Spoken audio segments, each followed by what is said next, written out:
მზის სისტემის შემთხვევაში საქმე გვაქვს შემდეგ სიტუაციასთან.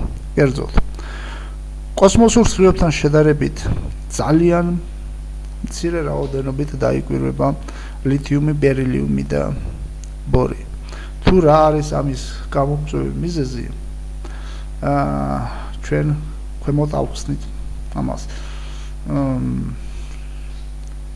შემდეგ ასევე ძალიან მცირე რაოდენობით დაიკვირვება მაგალითად ფოსფორი, ფთორი, ნატრიუმი, აგრეთვე მანგანუმიც მეტად მცირე რაოდენობა გვაქვს ამ შემთხვევაში.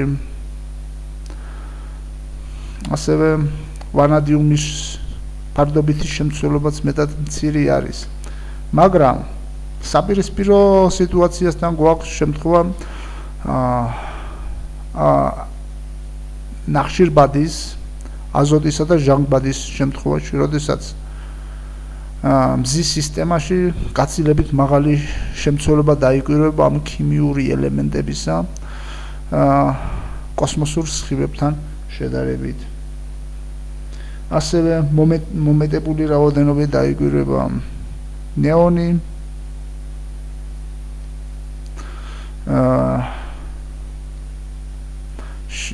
სადაც ფარდობითი შემცველობა არის 240, მაშინ როდესაც კოსმოსური სხივების შემთხვევაში არ აღემატება იგი 112-ს.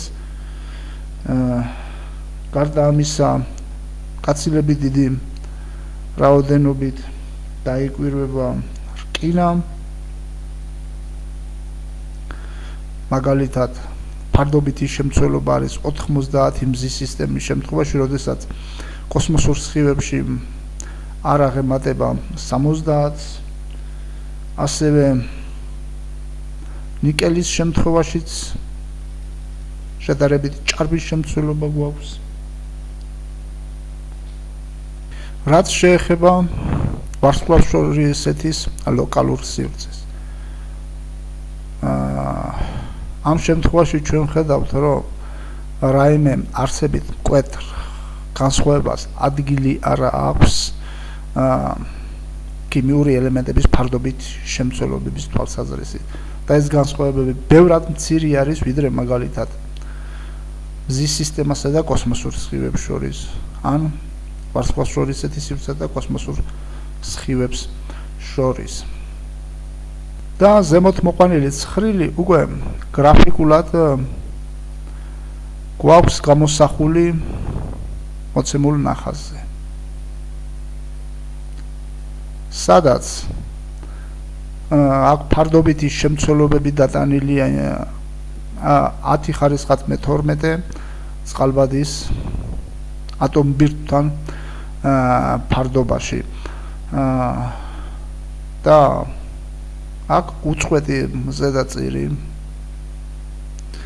აღნიშნავს სხვადასხვა ქიმიური ელემენტების ფარდობით შემცველობას კოსმოსურ სხივებში, ხოლო ჰისტოგრამა კიდევ აღნიშნავს იმავე ელემენტთა ფარდობით შემცველობას ოღონდ მზის სისტემის შემთხვევაში.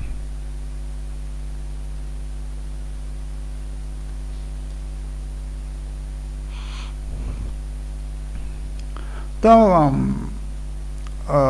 ზემოთაც უკვე ნაწილობრივ აღვნიშნეთ და ახლა დროა შევაჯამოთ ქიმიურ შემადგენლობასთან დაკავშირებული შემდეგი ტენდენციები.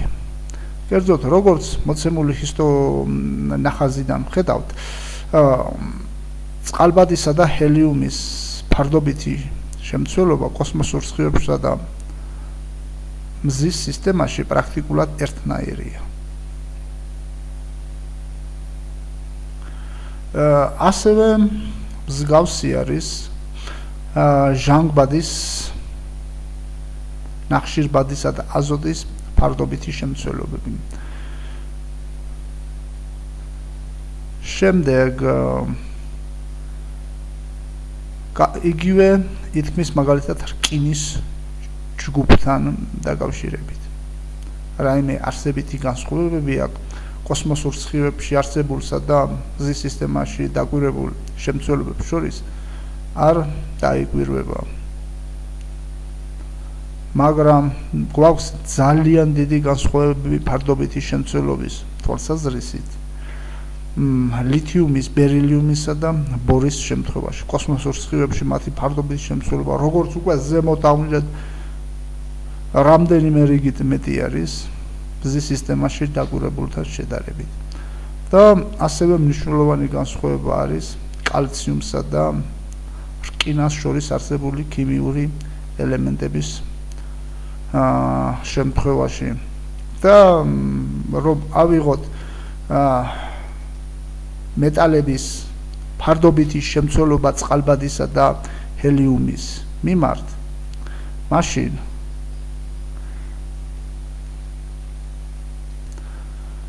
მივიღებთ შემდეგ შედეგს, რომ კოსმოსურ სხივებში მეტალურობა გაცილებით მეტი არის მზის სისტემასთან შედარებით.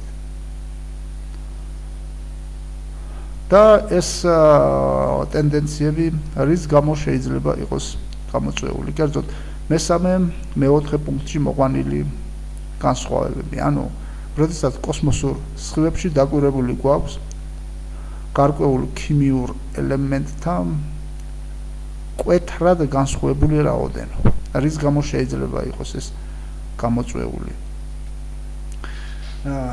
კვლევართა ვარაუდით, ეს შედეგი არის კოსმოსური სხივებისა და ვარსკვლავთშორისეთის გარემოს ურთიერთქმედებისა.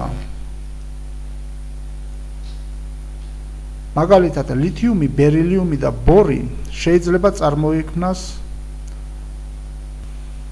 კოსმოსურ სხივებში არსებული მაღალი ენერგიების მქონე პროტონების ან ალფა ნაწილაკების ვარსკვლავთშორისეთის სივრცეში მყოფ ნახშირბადის, აზოტის ან ჟანგბადის ატომებთან შეჯახებისა და ამ დროს ამ უკანასკნელ ატომთან ბირთვების დაშლის შედეგად. და ეს რეაქცია სქემატურად მოყვანილი გვაქვს შემდეგ ნახაზი. რომ ეჯახება კოსმოსური ნაწილაკი, მაღალი ენერგიის მქონე ნახშირბადის, აზოტის ან ჟანგბადის ატომბირთვს და იწვევს მის დაქუცმაცებას ლითიუმად, ბერილიუმად ან ბორად. და შეიძლება მოხდეს საპირისპირო რეაქციაც, მაგალითად, კოსმოსური სხივების შემადგენელი ნახშირბადის, აზოტისა და ჟანგბადის ატომბირთვები დაიშალონ ნაწილებად ვარსკვლავთშორისეთის შემადგენელ ნაწილაკებთან შეჯახების შედეგადაა. და ამ გზით მოხდეს კოსმოსური სხივების გამდიდრება ლითიუმით, ბერილიუმითა და ბორით. და ამ პროცესს ეწოდება კოსმოსური სხივების დაქუცმაცება.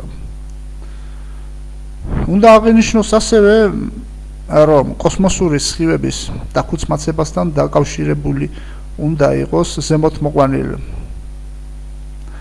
ნახაზზე არსებული გამოკვეთილი განსხვავება კალციუმისა და რკინას შორის არსებული ელემენტებისა შემცველობისა კოსმოსურ სხივებსა და მზის სისტემას შორის და რატომ დაიკვირვებიან ეს ელემენტები დიდი რაოდენობით კოსმოსურ სხივებში.